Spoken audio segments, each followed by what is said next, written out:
Hello, it's Lokesh Atwal here. I am a learner of Nanak Mehta Public Schools, class 7th.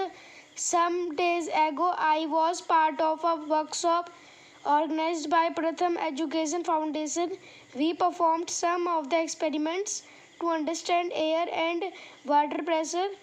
I want to show my gratitude to Ashutosh sir, Ashish sir, and the whole team of Pratham Education Foundation. My learning outcomes are as माना कि हमें हवा नहीं दिखती पर हमारे चारों ओर हवा मौजूद है। ज़रूरी नहीं कि खाली दिखने वाली चीज़ असल में खाली हो, वह तो हवा से भरी होती है। इसे समझने के लिए मैंने एक आसान सा एक्सपेरिमेंट किया है। 2 बोतल ली हैं और उन्हें एक स्ट्रॉ की मदद से जोड़ लिया है। तो चलिए देखते हैं। आपने देखा पानी बोतल 2 में नहीं गया। ऐसा इसलिए हुआ क्योंकि वह बोतल पहले से ही हवा से भरी हुई थी। अब देखते हैं कि क्या अगर हम बोतल का ढक्कन खोल दें तो पानी उस बोतल में चले जाएगा। जब मैंने बोतल का ढक्कन खोला तो हवा को बाहर आने की जगह मिल गई और बोतल 1 का पानी बोतल 2 में आने लग गया।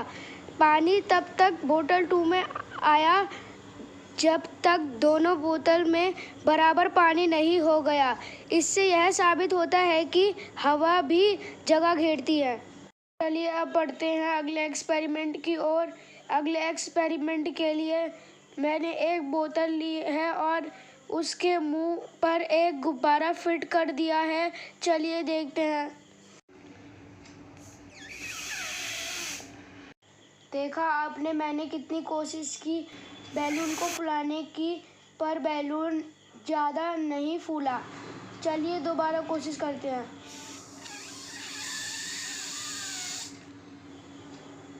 अरे यह क्या, अब तो बैलून फूल गया। ऐसा इसलिए हुआ क्योंकि मैंने बोतल पर एक छेद किया है। बोतल के छेद को फिंगर से दबाकर जब मैंने बैलून को फुलाया तो वह बहुत कम फूला, क्योंकि बोतल में पहले से ही हवा थी जो बैलून के अंदर हवा भरने का विरोध कर रही थी। जैसे ही मैंने बोतल के छेद से उंगली हटा ली और बैलून को फुलाने की कोशिश की तो बैलून आसानी से फूल गया। और बैलून फुलाने के बाद जब मैंने दोबारा उंगली रखी तो बोतल की हवा तो बाहर निकल चुकी थी। इसलिए बोतल में हवा की भरपाई करने के लिए बैलून की हवा बोतल के अंदर जाना चाहती थी। चलिए अब अगला एक्सपेरिमेंट करते हैं। हवा से घिरे होने का अनुभव करते हैं। इसके लिए मैंने एक गिलास लिया है और उसमें एक कागज़ को फिट कर लिया है। चलिए देखते हैं, अगर मैं इस गिलास को पानी में डालूंगा तो कागज़ भीगेगा या नहीं।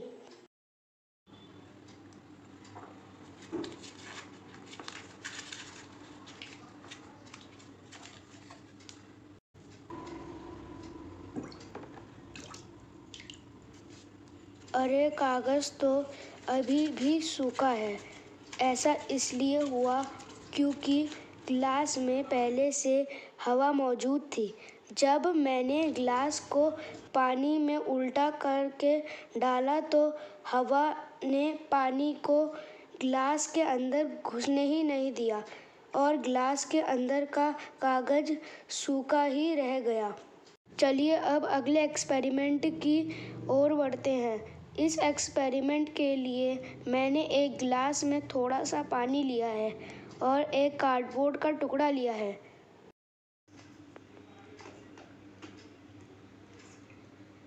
देखा आपने उल्टा करने के बाद भी पानी गिलास से नहीं गिरा और उल्टा करने पर कार्डबोर्ड भी नीचे नहीं गिरा।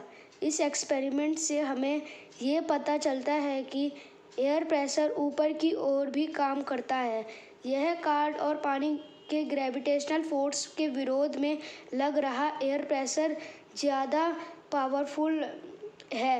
एयर प्रेशर गिलास पर रखे कार्डबोर्ड को टिकाए रखता है।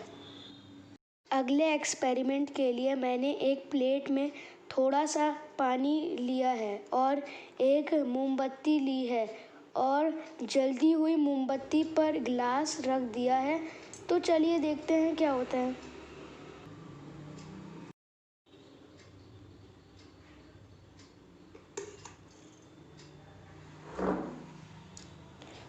देखा आपने, मोमबत्ती कुछ देर जली रही और जैसे ही गिलास के अंदर ऑक्सीजन का कट ऑफ हुआ वैसे ही मोमबत्ती बुझ गई।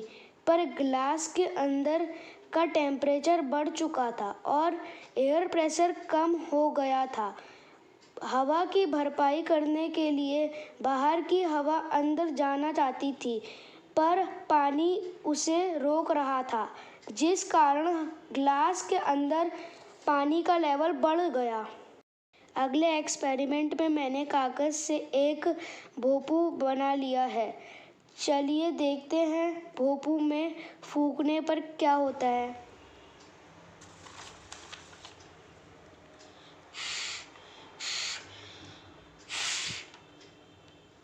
देखा आपने, तेजी से फूंकने पर भोंपू फैलने की बजाय सिकुड़ गया, क्योंकि फूंकने पर भोंपू के अंदर का एयर प्रेशर कम हो जाता है और बाहर का एयर प्रेशर ज़्यादा होने के कारण भोंपू पिचक जाता है।